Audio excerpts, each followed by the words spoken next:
हरे कृष्ण।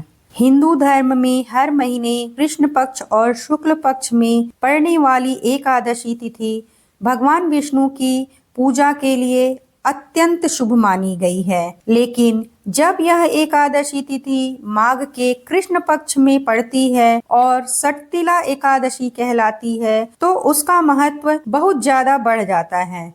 सटतिला एकादशी के व्रत में तिल की बहुत ज्यादा महत्वता मानी गई है। हिंदू मान्यता के अनुसार इस पावन एकादशी में श्री हरि को तिल से बने भोग अर्पित करने और तिल का दान करने पर साधक के सभी दोष और पाप दूर हो जाते हैं और उसे अक्षय पुण्य की प्राप्ति होती है।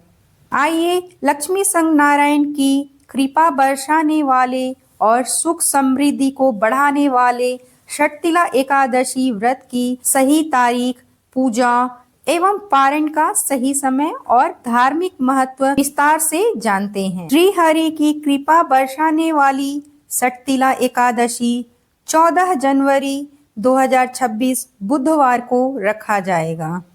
पंचांग के अनुसार माघ मास के कृष्ण पक्ष में पड़ने वाली एकादशी तिथि 13 जनवरी को दोपहर 3:17 से प्रारंभ होकर अगले दिन 14 जनवरी शाम को 5:52 तक रहेगी। वहीं इस व्रत का पारण 15 जनवरी को प्रातः 7:15 से 9:21 तक रहेगा।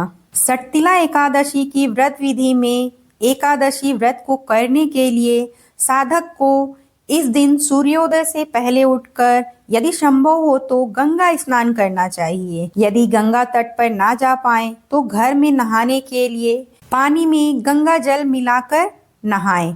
तन और मन से पवित्र होने के बाद सबसे पहले सूर्य नारायण को अर्घ्य दें। इसके बाद भगवान विष्णु का ध्यान करते हुए सटतिला एकादशी व्रत को विधि विधान से करने का संकल्प करें।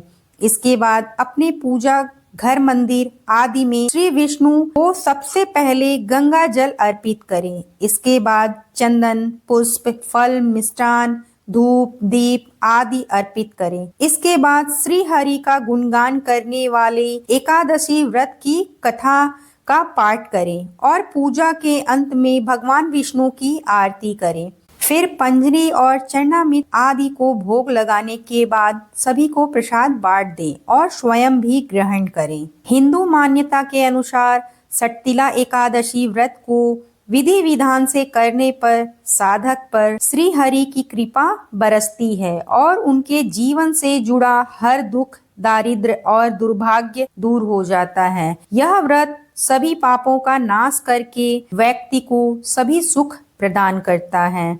सटतिला एकादशी व्रत के पुण्य प्रभाव से साधक सभी सुखों को भोगता हुआ अंत में विष्णु लोक को प्राप्त होता है। भगवान विष्णु के इस पावन व्रत में दोषों को दूर करने और मनोकामनाओं को पूरा करने के लिए तिल को 6 तरीके से स्नान, उपटन, हवन, तर्पण, भोजन और दान से प्रयोग किया जाता है।